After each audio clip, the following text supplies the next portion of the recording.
आज का हमारा पार्ट बहुत इंटरेस्टिंग है, छोटा सा है लेकिन बहुत ज्यादा इंपॉर्टेंट है। वो है बलिदान कहानी। किसकी है? माननीय मुंशी प्रेमचंद जी की, है ना। तो इसकी क्या स्टोरी है, इस पर भी हम बात करेंगे और हम सीखेंगे कि बलिदान को किसने लिखा, क्यों लिखा, ये सब बातें जो उसकी ग्रामर के कॉन्सेप्ट हैं, जो उसमें साहित्यिक उसमें महत्वता है, उन सब के बारे में आज हम बात करने वाले हैं। देखिए, मुंशी प्रेमचंद जो हैं उन चुनिंदा साहित्यकारों में से एक है जिन्होंने स्वयं संवेदना को स्वयं वेदना के स्तर तक ले जाने का प्रयास किया। अब आप कहेंगे सर संवेदना और स्वयं वेदना ये क्या होते हैं, हमें जरा समझा दीजिए। तो बेटा, संवेदना का मतलब होता है किसी दूसरे व्यक्ति के प्रति, उसके प्रति आपका जो उसकी दर्द को समझने होता है, वो होती है संवेदना। जैसे मान लीजिए किसी बच्चे का कोई एग्जाम नहीं निकला, ठीक है, तो आप उसके प्रति अपनी संवेदना व्यक्त कर रहे हैं कि नहीं नहीं कोई बात नहीं, मुझे इस बात को मैं समझता हूँ कि आपने बहुत मेहनत की है, लेकिन थोड़ा सा मेहनत और करेंगे, अगली बार हो जाएगा, मेरी संवेदनाएं आपके साथ। समझ रहे हैं? तो ये संवेदना, स्वयं वेदना का मतलब अपनी वेदना, अपना दर्द, दूसरे के प्रति जो दर्द फील करने की क्षमता होती है वो कहलाती है संवेदना, और अपने प्रति जो दर्द फील करने का जो गुण होता है वो कहलाता है स्वयं वेदना। तो मुंशी प्रेमचंद ने जो एक शानदार काम किया साहित्य में, वो यह किया कि इन्होंने दलितों की, कृषकों की, गरीबों की, मजलूमों की जो स्थिति थी उसको ठीक उस तरीके से फील किया जिस तरह से मानो ये इन्हीं की समस्याएं हो, मानो ये इन्हीं का ही दर्द हो। यानी इन्होंने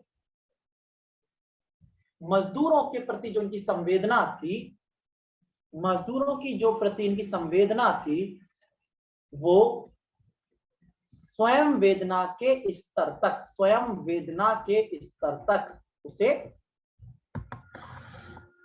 फील किया, उसे महसूस किया। ये थे मुंशी प्रेमचंद। तो चलिए बात करते हैं कथा भारती की पहली कहानी। इसमें जीर्ण परिचय आपको नहीं आएगा, इसमें क्या आएगा, प्रेमचंद्र के द्वारा लिखी हुई जो कहानी है उसकी कथा वस्तु क्या है, या उसको क्यों उन्होंने लिखा, उसको लिखते वक्त इनके मस्तिष्क में कौन कौन से थॉट्स आ रहे थे, उन सब पर, है ना।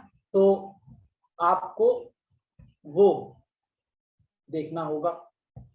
और आप ये देखेंगे कि भैया ज्यादा कुछ नहीं है इसमें, मुंशी प्रेमचंद जी में केवल कहानी सुननी है, अच्छे से कहानी सुनने, कथा वस्तु क्या उस पर काम करना है और बस हो जाएगा आपका काम। हाँ या ना बोलो, क्लियर हुआ या नहीं?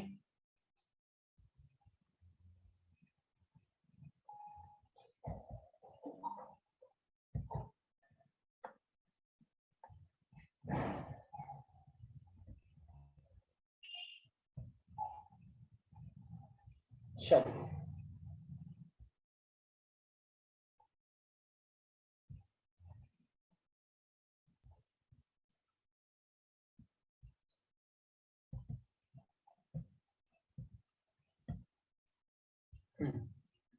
पढ़ते हैं इस कहानी को।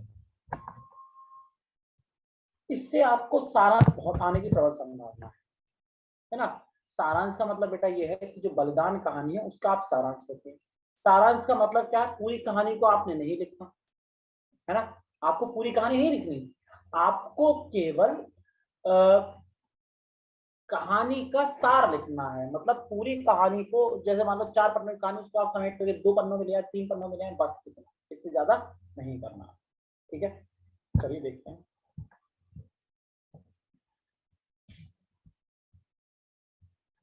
देखो, मुंशी प्रेमचंद की कहानी जो है सामाजिक कहानी है, यानी जो समाज में व्यक्ति दर्द झेल रहा है, कोई किसान है, कोई गरीब है, कोई दलित है, उसके संग जो मतभेद, उसके संग जो भेदभाव हो रहा है, उस भेदभाव को व्यक्त करते हुए मुंशी प्रेमचंद ने ठीक ठाक लिखा।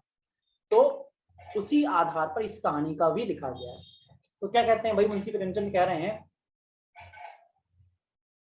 हरक चंद्र कुर्मी एक व्यक्ति है जो पहले कारोबार करा करता था।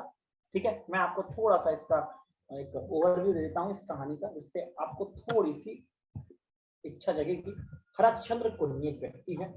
ठीक है, हरकचंद्र कुर्मी, हरकचंद्र कुर्मी। ठीक है,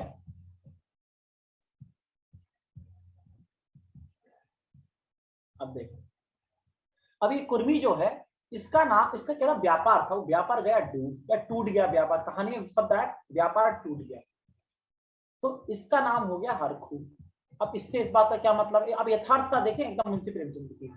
गांव में किसी कोई व्यक्ति है जो आर्थिक रूप से समृद्ध नहीं है, तो उसका नाम क्या हो जाता है, रजुआ, राजा, राजू का रजुआ, है ना, रजुआ। रमेशा, सुरेशा, दिलीपा, ये नाम हो जाते हैं। क्यों? क्योंकि वो इतना सक्षम नहीं है, उसका नाम बिगाड़ के बोला जाएगा, है ना, बोलो। सर कालू का हो गया था काली गाँव में ऐसा कदमा। होता है।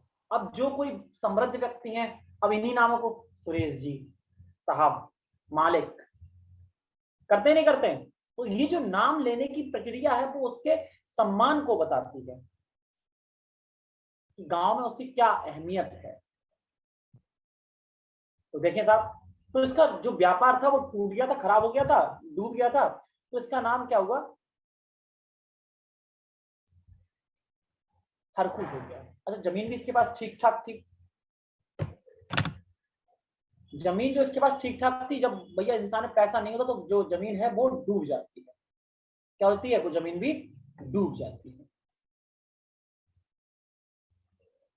अब क्या हुआ, उसने जमीन बेच बाच के सब नुकसान कर लिया, पहले ठीक ठाक जमीन थी, अब उसके 5 बीघा जमीन रह गई है, 2 बैल और एक हल्की खेती। पहले का एक कहावत है कि इसके पास पहले कई हल्की खेती थी। कई हल्की खेती का मतलब बेटा क्या, कि उसको खेत जोतने के लिए कई बार कई हलों की आवश्यकता पड़ती, लेकिन अब 5 बीघा रह रही है, एक ही हल में पूरी खेती जुत जाती है, और 2 बैल, यानी एक जोड़ी बैल, 5 बीघा जमीन और एक खेती। ध्यान रखना है इस स्टोरी को। अब पहले क्या था, जब उसके पास पैसे थे तो हरखू जो था साल में 1 या 2 बार बीमार पड़ा करता था। क्यों? क्योंकि वह जीवन अच्छे से व्यतीत करता था, खाना पीना उसका अच्छा था, लाड़ प्यार भी ठीक ठाक हो पा रहा था उसका स्वयं के प्रति, स्वयं को समय भी दे लिया करता था। लेकिन अब वो कृषक रह गया, प्योर कृषक रह गया, तो अब क्या है उसकी समस्या, ये वो एक वर्ष में 70 बार तो बीमार हो चुका है। और पहले जो था वो अपने आप ठीक हो जाया करता था, तो अपने आप ठीक होने का नाम नहीं लेता वो। इस वर्ष भैया वो ऐसा बीमार पड़ा, 1 महीने में भी ठीक ना हुआ। उसका पुत्र है, हरखू का पुत्र क्या है, गिरधारी। ध्यान रखना, पुत्र कौन है इसका, गिरधारी, गिरधारी। कौन है साहब, गिरधारी, इसका पुत्र गिरधारी। उसने कई आयुर्वेदिक वैद्यों से इसकी दवा कराई, लेकिन उन्हें कहीं भी आराम नहीं हुआ, हरखू अभी बीमार है। अच्छा, जो 1-2 लोग संपन्न लोग थे ना, उन्होंने कहा कि भैया ऐसा है हरखू, तुम एक काम करो, किसी अंग्रेजी डॉक्टर से दवा ले लो, ठीक हो जाओगे। अंग्रेजी थोड़ी महंगी होती है, अंग्रेजी थोड़ी महंगी होती है। लेकिन हरकू के पास ना इतने पैसे थे, ना ही उसे लगा कि इतनी कुछ गंभीर बीमारी है। लेकिन उसने 5 महीने तक बीमारी के कष्टमय व्यतीत करके एंड में जाकर के हरकू ने 5 महीने पश्चात, कितने महीने बाद, 5 महीने बाद हरकू की मृत्यु हो गई। नोट करते जाना इस पूरी कहानी को, 5 माह मृत्यु हो गई। ठीक है, ये सब क्यों कर रहे हो हाईलाइट, इसका भी तो फायदा होगा बेटा, यही कहानी के सारांश लिखने में आपको मदद करेगा। ठीक है, गिरधारी ने क्या किया, उसका दाह संस्कार बड़ा शान और शौकत के साथ किया, और उसको ठीक ठाक इज्जत के साथ जो है बिठाया, दीवान विमान सजाया उसका, और उसका अंत में अंतिम संस्कार बहुत ही रिस्पेक्ट के साथ किया। हरकू की जमीन की एक खास बात यह थी कि वह बहुत ज्यादा उपजाऊ थी। कैसी थी, बहुत ज्यादा उपजाऊ थी। तो इसीलिए प्रत्येक व्यक्ति की उस पर नजर भी रहती थी।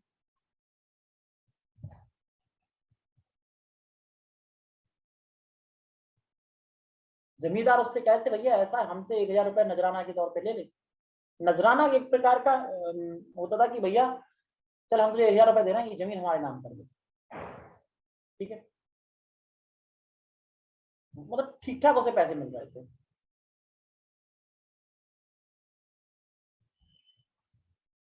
उसने 100 रुपए दिए। एक जो साहूकार है उसका नाम है ओंकार नाथ। कौन है? ओंकार।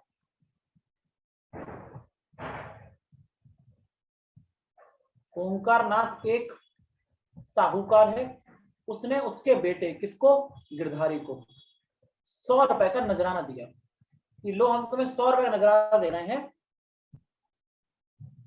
और इस जमीन को हमारे अधिकार में दे दो। गिरधारी ने मना कर दिया, लेकिन साहूकार साहूकार था, नहीं सुनी उसकी। तो गिरधारी रो रहा है, गिड़गिड़ा रहा है, बोले साहब मुझे जमीन नहीं चाहिए, मुझे नहीं देनी है, नहीं देनी है, 100 रुपए मुझे नहीं चाहिए तुम्हारे। गिरधारी जमींदार ने उसकी एक बात भी नहीं सुनी और जबरदस्ती अपने कब्जे में जमीन ले ली। गिरधारी की पत्नी का नाम था, ध्यान रखना, गिरधारी की पत्नी कौन है?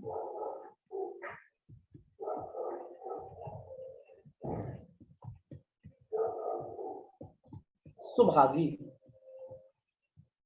सुभागी, ठीक है। तो गिरधारी की पत्नी और जो सुभागी थी, गिरधारी दोनों चिंता में थे, यार क्या होगा, जमीन तो उसने कब्जा ली है, अब कोई उपाय भी नहीं सूझ रहा था। जिस खेती के बिना उनका जीवन चल भी नहीं सकता था, जिस खेती के बिना वे अपने उस जीवन की कल्पना भी नहीं कर सकते थे, उस खेती पर किसी और का अधिकार है और वह उस खेती उसके हाथों से निकलती जा रही है। वह खेत घंटे भर खेत के मेड़ पर बैठकर रोता रहता था, बड़ा परेशान था। कौन? गिरधारी।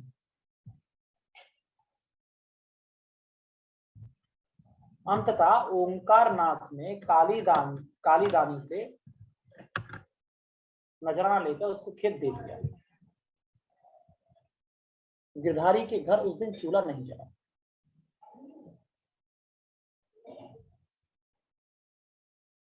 सुहागी जो थी उसकी पत्नी, कालीदान की जो पत्नी थी, कालिका दानी, कालिका दानी, इसकी पत्नी से लड़ दिया करती थी। नस तो कहीं ना कहीं निकालती थी कि पत्नी से इसकी लड़ाई होती थी, इसकी लड़ाई हो गई थी कई बार, आए दिन लड़ दिया करती थी, ठीक है ना, आए दिन लड़ती थी। 3-4 महीने बीत गए, बरसात का मौसम आया, लोग अपने अपने खेतों की जोतने की बात कर रहे थे। उसकी आंखों में आंसू आ गए। कभी हमारा भी खेत हुआ करता था, अब वो किस खेत को जोतेगा, उसका अपना खेत जोतने को भी नहीं रहा। उसकी आंखों में आंसू नहीं रुकते थे। एक तुलसी बनिया था, उसके कुछ रुपए गिरधारी पे बाकी थे, 60-70 रुपए की बात होगी।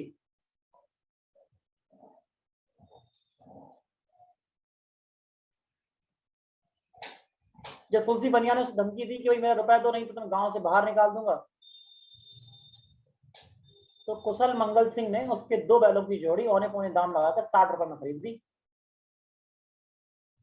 बैलों को मंगल सिंह लेके जा रहा था। जमीन साहूकार ने ले ली गिरधारी की, बैल जो है मंगल सिंह ने ले ली। क्यों? क्योंकि तुलसी जो एक बनिया है उसके रुपए उधार थे। जब मंगल सिंह उनके बैलों को लेके जा रहा था, जो गिरधारी था उनके कंधों पर सर रखकर बहुत रोया। सुभागी भी खूब रोई। उस रात गिरधारी ने कुछ नहीं खाया, रात को ही कहीं चला गया, गायब हो गया, उसका पता नहीं चला।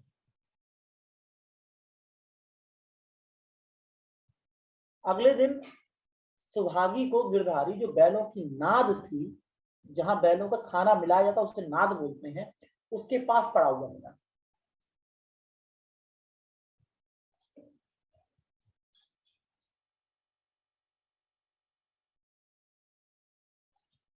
और जब वह उसके पीछे चली, उसको मतलब उठाने के लिए उसकी तरफ बढ़ी, तो उन्होंने देखा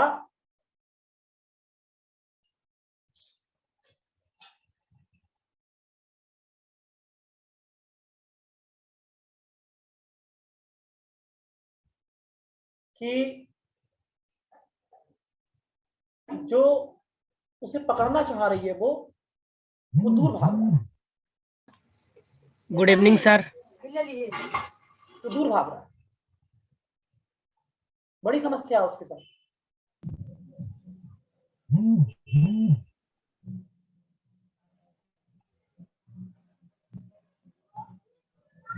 क्या हुआ सर?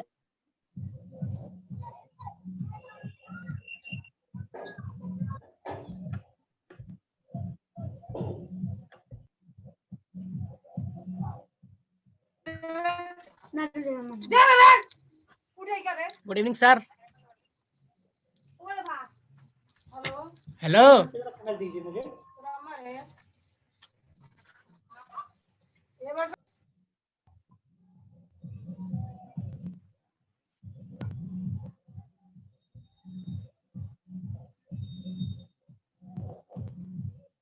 Hello sir.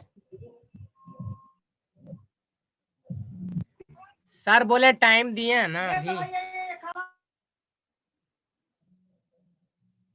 झगड़ा करने के लिए? हाँ झगड़ा करने।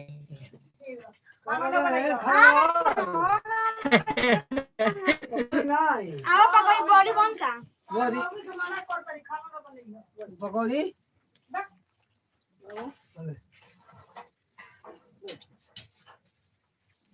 कहाँ खाता था रे? ये आवाज कहाँ से? मेरे आस पास गोरी खाता था।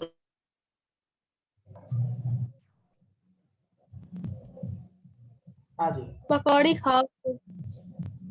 थोड़ा सा कंफ्यूजन हो गया मेरा अभी उस चक्कर में, कोई बात नहीं। हाँ जी, विषय पर वापस आते हैं। तो अब उसकी जमीन जो थी साहूकार ने ले ली, तुलसी के उस पे बनिए के रुपए उधार थे। अब बैलों की जोड़ी को मंगल सिंह ले गया और बेचारे परेशान हैं।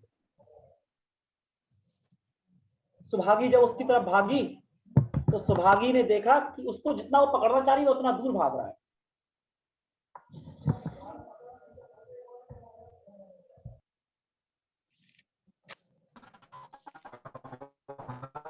सर डिस्प्ले पे कुछ दिखाई नहीं, मतलब दे रहा, काला काला दिख रहा है। Yes sir.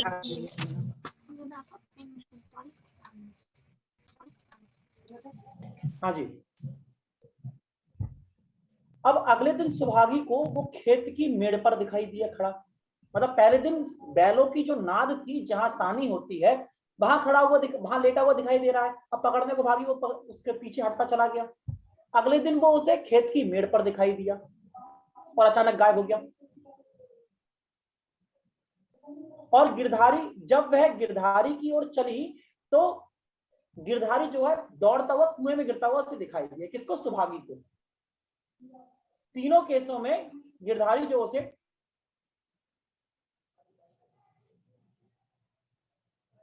सर आवाज नहीं आ रही है। आवाज तो आ रही है।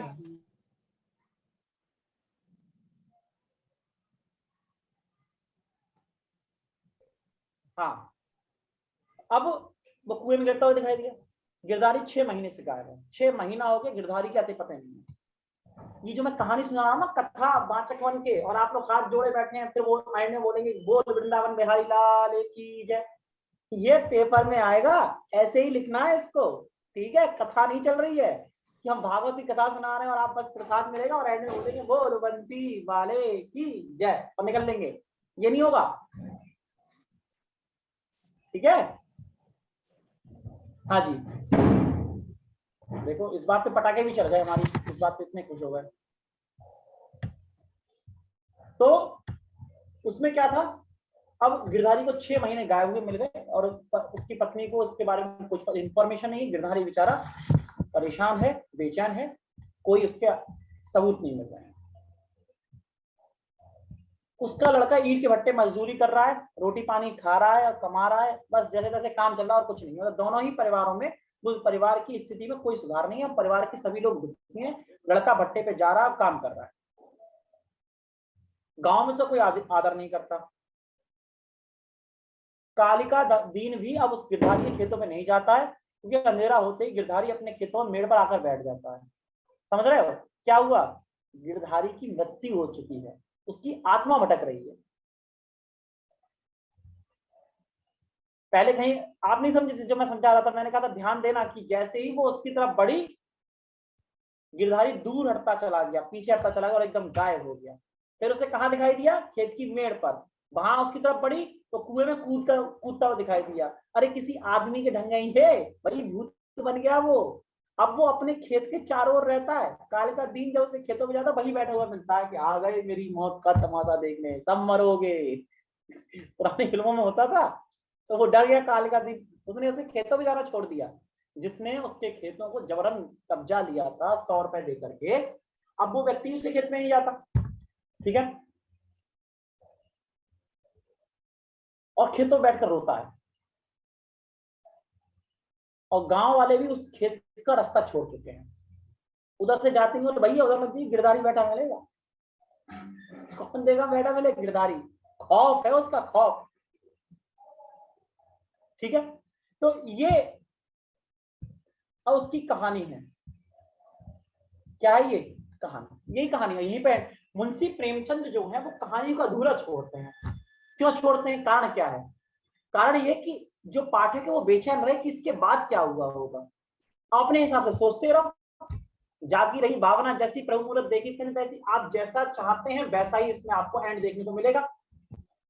जैसे मैंने ये बताया कि अब उसके खेतों में कोई नहीं जाता। अब कोई व्यक्ति अगर अच्छी सोच का, वो क्या सोचेगा? यानी उसके खेत पर कोई नहीं जाता, उस कालिका दिन भी उसके खेतों को नहीं छूता है, यानी उसके बेटों ने उस खेत की भूमि जोतना शुरू कर दी होगी, यानी खेत वापस गिरधारी के हो गए।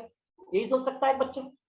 दूसरा सोच रहा होगा भाई उसे खेत खराब पड़े रहा है, लड़का उसका मजदूरी करके रोटी कमा रहा है, सुहागी भी आज नहीं तो कल मर जाएगी, टाइम बोल जाएगी, काम खत्म हो जाएगा। मुंशी प्रेमचंद ये कहना चाह रहे हैं कि भारतीय किसान अपनी भूमि, अपने बैलों से इतना प्रेम करता था कि मृत्यु के पश्चात भी उन्हें छोड़ने का हिम्मत नहीं कर पाया। उसी मोह में फंसा रहा, उसकी आत्मा तड़प तड़प कर वही घूम रही है। ये मुंशी प्रेमचंद बता रहे हैं। मुंशी प्रेमचंद किसी अंधविश्वास को बढ़ावा नहीं दे रहे, बल्कि वह भारतीय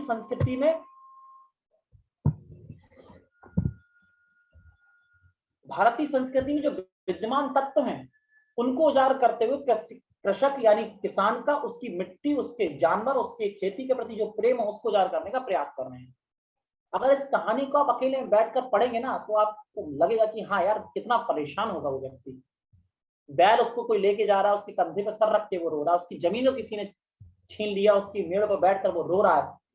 जब लोग कह रहे हैं कि हम अपना खेत जोतेंगे, हम अपना खेत जोतेंगे, उसके पास जमीन ही नहीं बची, तो क्या जोतेगा? यही संवेदना को स्वयं वेदना के स्तर पर ले जाने में मुंशी प्रेमचंद माहिर हैं। ये काम और कोई नहीं कर सकता। हर कवि, हर लेखक अपने आप में विशिष्ट होता है। हर कवि, हर लेखक अपने आप में विशिष्ट होता है। निराला को आप पढ़ेंगे तो निराला भाव पक्ष बहुत शानदार है। आप जयशंकर को पढ़ेंगे तो आपको लगेगा हिंदी में क्या इस तरह से भी लिखा जा सकता है। छायावाद को उन्होंने सृजन, नए युग का सृजन कर दिया।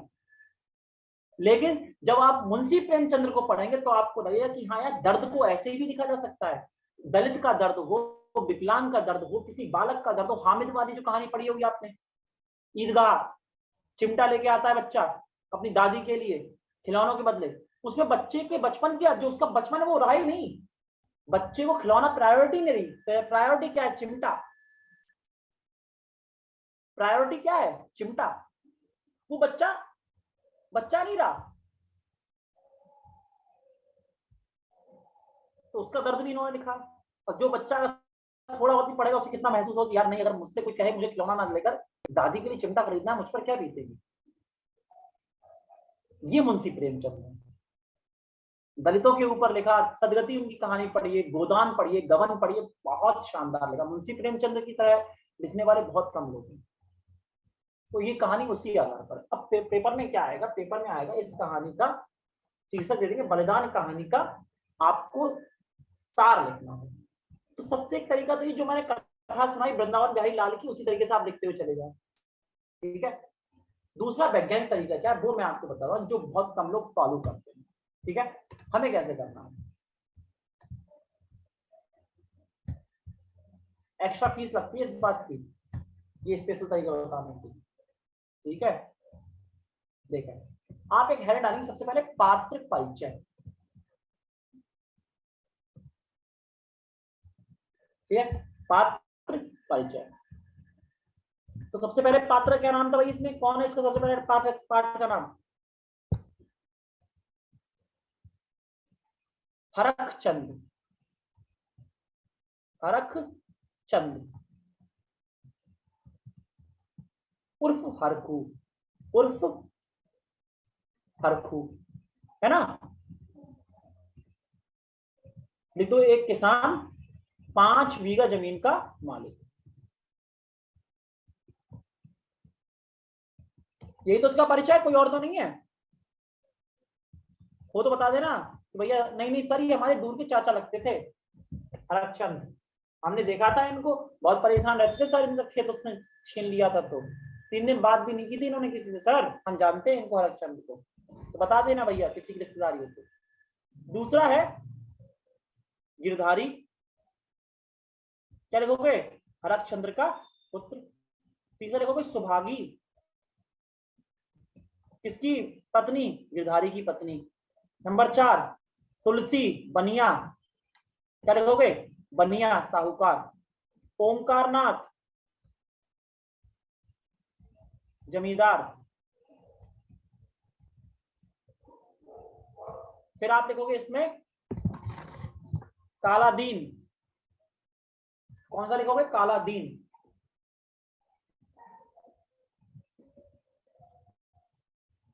गिरधारी की जमीन का मालिक, दूसरा मालिक, गिरधारी की जमीन का दूसरा खरीदार लिख लो, ठीक है, दूसरा मालिक लिख लो कुछ भी। एक और नाम आया इसमें, मंगल सिंह, मंगल सिंह बैलों का खरीदार। यही तो परिचय है, कोई और तो नहीं है, बता देना हमारे लिए सर ये नहीं सर ये तो बड़ा ऐसा तो कहीं नहीं था कहानी में,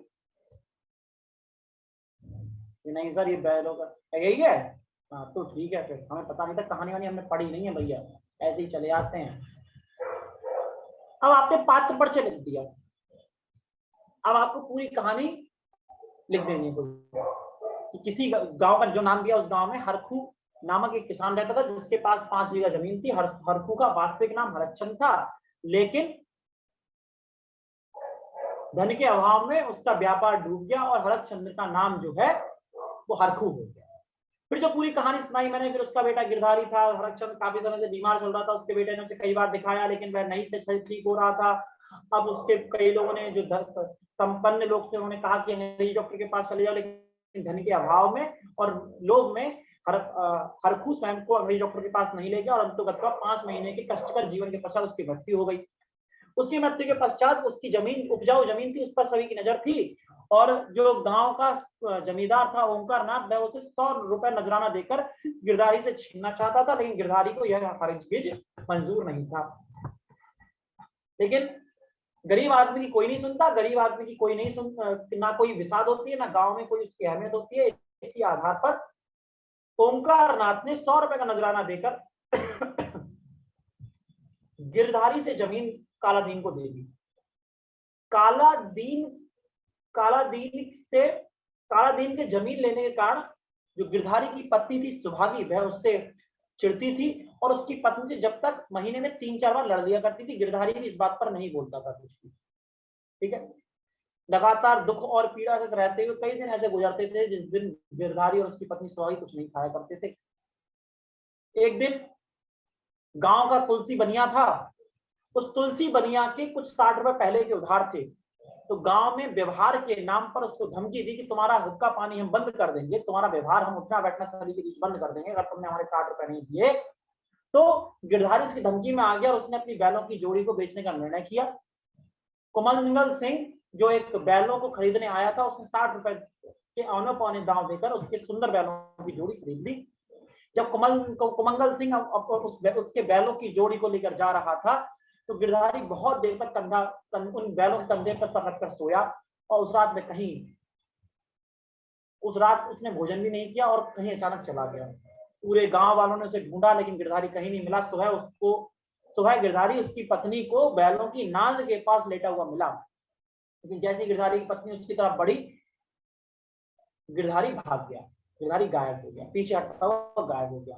फिर 5 दिन बाद गिरधारी को उसके खेत की मेड़ पर बैठा हुआ पाया गया और वहां बैठकर रो रहा था। तो जब गिरधारी की पत्नी उसके पास सुभागी उसको छूने के लिए उसके पास गई तो वह दौड़ता हुआ कुएं में गिर गया।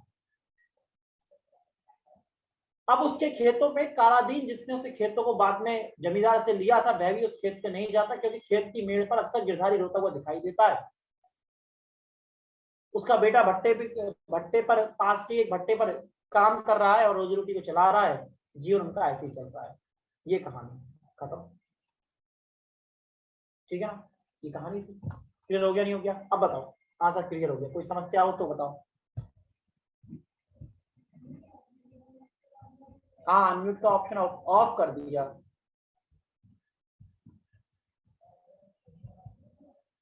बाहुबली की तरह है। इसमें कटप्पा को किसने मारा पता करो, इसमें गिरधारी को किसने मारा।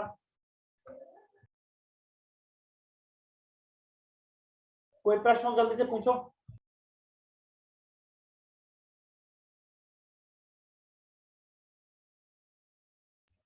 कटप्पा को किसने मारा? सॉरी, बाहुबली ने कटप्पा को क्यों मारा? इसी तरीके से गिरधारी को किसने मारा देखेंगे गिरधारी पार्ट 2 में, बलिदान पार्ट 2 में, है ना। चलो बनवा दें बलिदान पार्ट 2 बाहुबली की तरह। हाँ सर बनवाइए तो पता तो चले गिरधारी को किसने मारा। गिरधारी के मरने के बाद उसका बेटा इनके भट्टे पर ही काम करता रहा, जमीन जोतने लगा, सर मालिक बन पाया नहीं बन पाया। सुभागी कहाँ गई, सुभागी का क्या हुआ, है ना। मन कर रहा होगा ना जानने का। ये सब जानने के लिए बने रहिए सफलता के साथ। अगले एपिसोड में जानेंगे इस कहानी का राज।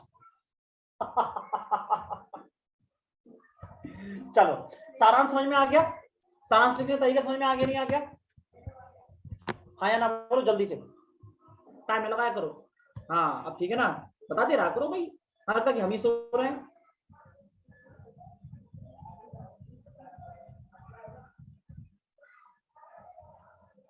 अब देखें शीर्षक, कथानक किस तरह से लिखा जाता है। उसके आप जो कहानी के हिस्से हैं उस पर एक एक हिस्से पर चर्चा करें। शीर्षक तो लिखेंगे जैसे कहानी आपको कितनी भी अच्छी लगी, कितनी भी खराब लिखी हो, ठीक है, आपको बिल्कुल पढ़ने में अच्छा ना लगा हो, आप यही लिखेंगे इस कहानी का शीर्षक आकर्षक, उत्सुकतावर्धक और बहुत शानदार था। इस कहानी के शीर्षक को देखकर पढ़कर ही ऐसा लगता है कि इस कहानी में ऐसा क्या है, इसे क्यों पढ़ना चाहिए, और उस कहानी को पढ़ने की उत्सुकता मन में जाग जाती है। मुंशी प्रेमचंद ने इस कहानी के शीर्षक को इतना चुन करके लिखा कि जो इस कहानी की कथा भाव पर एकदम स्पष्टता शुद्ध रूप से सही सटीक फिट होता है। कहानी अच्छी लगी हो या ना लगी हो, बिल्कुल समझ में ना आई हो, आप ये देखेंगे साहब भाई साहब बहुत समझ में आई, इतनी अच्छी कहानी मैंने जिंदगी में नहीं पढ़ी, ना कभी पढ़ पाएंगे, हमें लग नहीं रहा, ऐसी तारीफ करनी है। हालांकि ये कहानी तो बहुत अच्छी कहानियों में से एक है और बहुत सिंपल और सरल कहानी लिखी है। मुंशी प्रेमचंद बहुत सरल लिखने के लिए जाने जाते हैं। नहीं जयशंकर प्रसाद को एक बार पढ़ लेना, नानी याद आ जाएंगी, ऐसा लगेगा कि बीजेपी के कोई नेता बोलना है विशुद्ध हिंदी में।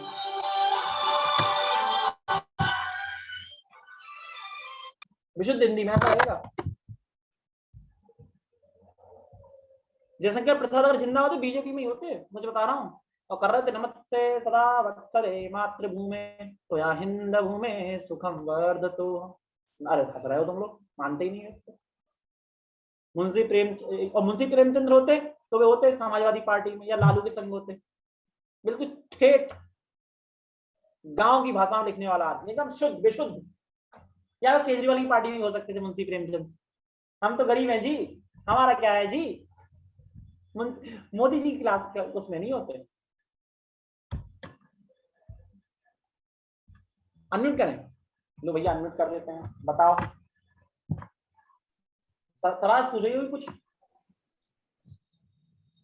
सर कहानी के तत्वों के आधार पर बलिदान कहानी की विवेचना कीजिए। हाँ तो वही तो कर रहे हैं हम, वही तो करने जा रहे हैं। शीर्षक आपको क्या पहला कहानी की तत्व शीर्षक है, दूसरा कथानक पे पहुंचेंगे। अभी वही विवेचना ही चल रही है, और क्या चल रही है, नहीं समझे?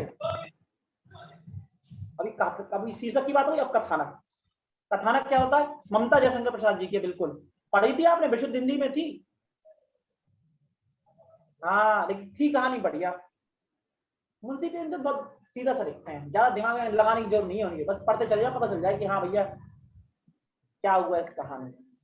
ठीक है, अब बात शीर्षक के बाद आती है कथानक। कथानक का मतलब कथान, कथा प्लस नक, उसका कहानी का जो भाव है वो क्या है, उस कहानी में किस तरह से उसे बांधा गया है, कहानी कहाँ से शुरू होती है कहाँ एंड होती है। जो शुरू की कहानी है, हाँ हम नहीं देते अनम्यूट का ऑप्शन, अगर हम अनम्यूट का ऑप्शन दे देंगे तो हमसे ज्यादा आप लोग बात कर लेंगे ना, फिर हम पढ़ेंगे आप पढ़ाइएगा, फिर दिक्कत ये हो जाएगी, हम आराम से ऐसे बैठ जाएंगे। हाँ गुरुजी, हम ऐसे बोला सर जी नमस्ते, सर जी आज क्या पढ़ाएंगे, तो हम पढ़ा करेंगे, आप पढ़ा दिया करेंगे, दिक्कत ये इसीलिए हम आपको अनम्यूट नहीं रखते हैं, है ना। अब कथानक क्या है, तो आप कथानक ये लिखेंगे, इस प्रत्येक कहानी के में लिखना है, इस कहानी का कथानक एकदम कसा हुआ है, इस कहानी का कथानक शीर्षक के अनुरूप है और इसने यथार्थ का एकदम सही चित्रण किया है।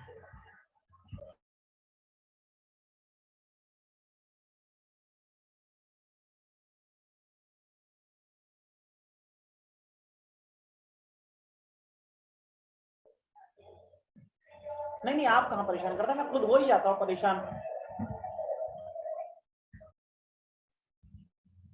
मैं ही परेशान हूं, मैं ही बेकार हूं, आप लोग हाँ इतने सीधे लोग। हाँ पढ़ो बेटा। कथानक में मौलिकता, स्वाभाविकता और कौतूहली इत्यादि विशेषताएं विद्यमान है। कथानक सुगठित का मतलब ऐसा नहीं कहानी बिखर रही है, कहीं एकदम कोई दृश्य आ गया, दूसरा दृश्य आ गया, तीसरा कहीं बीच में से घुस गया, किसी पात्र की ऐसी एंट्री हो रही है समझ में नहीं आ रही, नहीं, सारी चीजें एक मैनर में चल रही है, सारी चीजें जुड़ी हुई हैं और एंड में आकर के इस बात का आपको एहसास हो रहा है कि कहानी बिल्कुल बंधी हुई है, बिखरी हुई कहानी नहीं है। ठीक है, त्याग समर्पण की भावना का पोषक है, यह जमींदार कृषक और श्रमिक के बीच के संबंधों को बता रही है। बस भाई कथानक का मतलब क्या, इस कहानी में किस बारे में बातचीत हो रही है वो लिखना है। कहानी बंधी हुई है, कथानक बहुत अच्छा है, सारे जो व्याकरण के नियमों हैं उनको पालन किया गया है, बस यही तो कथानक होता है। ठीक है, आगे बढ़ते हैं।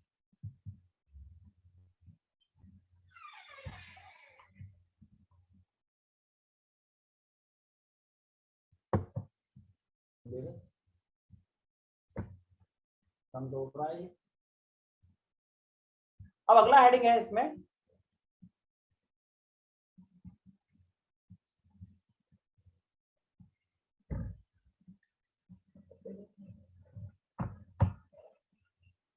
संवाद कैसा है।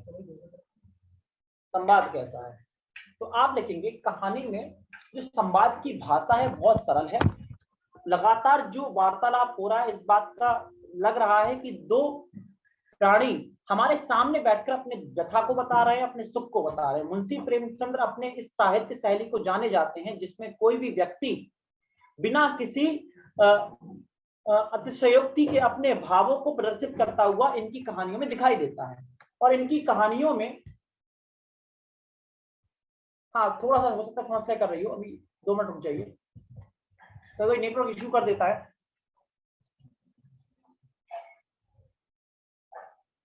ठीक है, तो क्या संवाद ये कथोपकथन क्या कह रहा है, तो बहुत सीधा और सरल कथोपकथन है।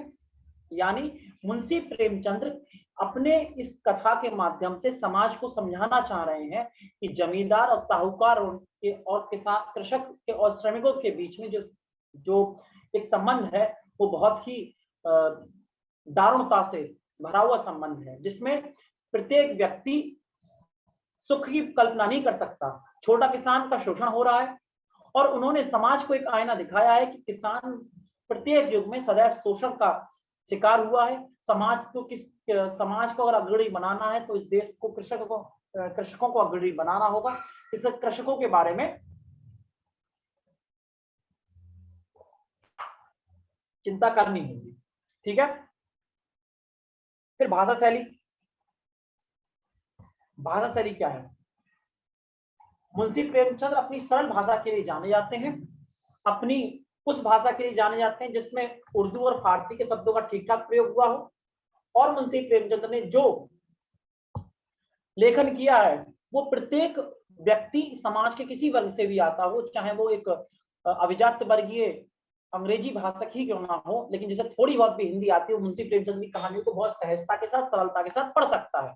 मुंशी प्रेमचंद की कहानियों में कोई घुमावदार सेंटेंस नहीं होते, सीधे और सरल सेंटेंस होते हैं। इसीलिए मुंशी प्रेमचंद की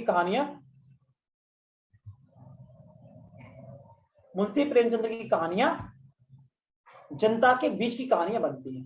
देखो, कहानी से केवल एक क्वेश्चन आएगा 3 नंबर का, बिल्कुल ठीक बात है। तो आप कम से कम 2 पन्ने तो लिखिए, हर हेडिंग पे 3-3, 4-4 लाइन, जितनी मैं बता रहा हूं। हाँ, 2 पेज। हाँ, तो 2 प्रश्न आएंगे। क्या बोलना चाह रहे हो? बोलो, तुम बोलो, बोलो। हाँ, 2 पेज गुरुजी, 2 पेज। सर 3 नंबर के लिए 2 पेज। और क्या कम लिखोगे? सर पूरा टाइम उसी में लगा देंगे क्या? नहीं, ऐसा करो ना, ये लिख देना, 1 लाइन में लिख के खत्म कर देना, नंबर पूरे दे दो गुरुजी, बहुत बहुत धन्यवाद, खत्म। लेकिन बेटा, हम आ रहे तुम्हारे घर पे, कॉपी लिख के हम लिखेंगे तुम्हारे सामने बैठ के, तुम बढ़िया से 2 पेज लिखो। सर निबंध भी तो लिखना रहता है ना? वो सब लिखना होता है बेटा, हमने भी पेपर दिया है। अब तो तुम लोगों को लिखना नहीं आता है, लिखने को ज्यादा नहीं आता तुम्हारे पेपरों में। हम लिखा करते थे बेटा, एक जीवन परिचय 4-4 पन्नों में लिख के आया करते थे हम, ठीक है। पूरी कॉपी, 3 कॉपियां लेके आया करते थे, भर भर के, मोटी मोटी सर हम F कॉपी लिए हैं। कितना कॉपी लिए हो? CDE। ओ हो, पूरा बंडल बांध के दे दिए थे क्या? नालायक, फेंकता है। चलो पढ़ो। हाँ जी, कॉपी सर। अब पढ़े आगे, ठीक है। फिर देखें, अब जो बचता है आपका, भाषा शैली हो गई। देश काल वातावरण। देश काल वातावरण का मतलब है कि भैया उस वक्त की स्थिति क्या थी। आप कहेंगे मुंशी प्रेमचंद्र ने अंग्रेजी शासनकालीन कृषकों की स्थिति का सचित्र वर्णन किया है। उस वक्त की जो स्थितियां थी वह यह थी कि जमींदारी प्रथा के अंतर्गत अंग्रेजी सरकार कृषकों का अधिकतम शोषण करने की व्यवस्था रखती थी।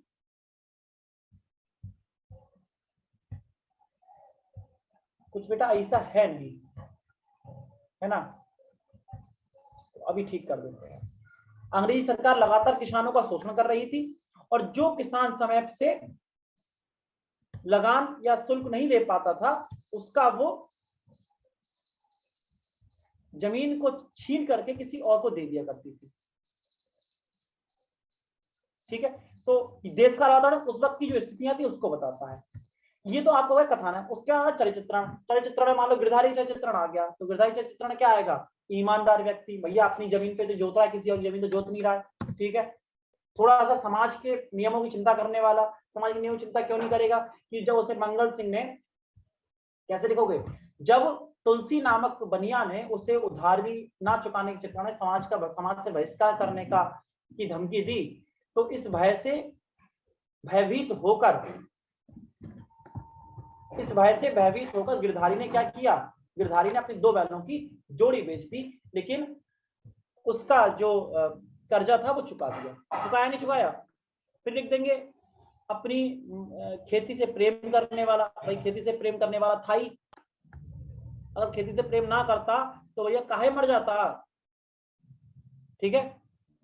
और एक अच्छा पति लिखिए कि अपनी पत्नी के लिए सभी सुख सुविधाएं करने की इच्छा रखता था, ठीक है। अच्छा पिता भी लिखिए। तो कहानी सुनाने का उद्देश्य यह होता है कि आप उस कहानी को ध्यान से सुनकर सारे प्रश्नों को हल कर पाए। अच्छा, ये हो जाएगा नहीं हो जाएगा? जल्दी बताओ। कहानी वाले सारे लेक्चर ऐसे चलेंगे, केवल कहानी सुननी है आपको ध्यान से, और जैसे ही आपने कहानी सुन ली, चैप्टर खत्म।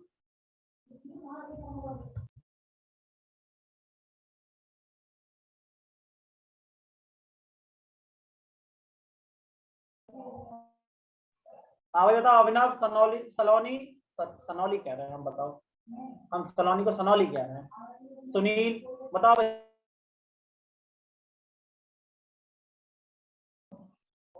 ओके, हो जाएगा, वेरी गुड।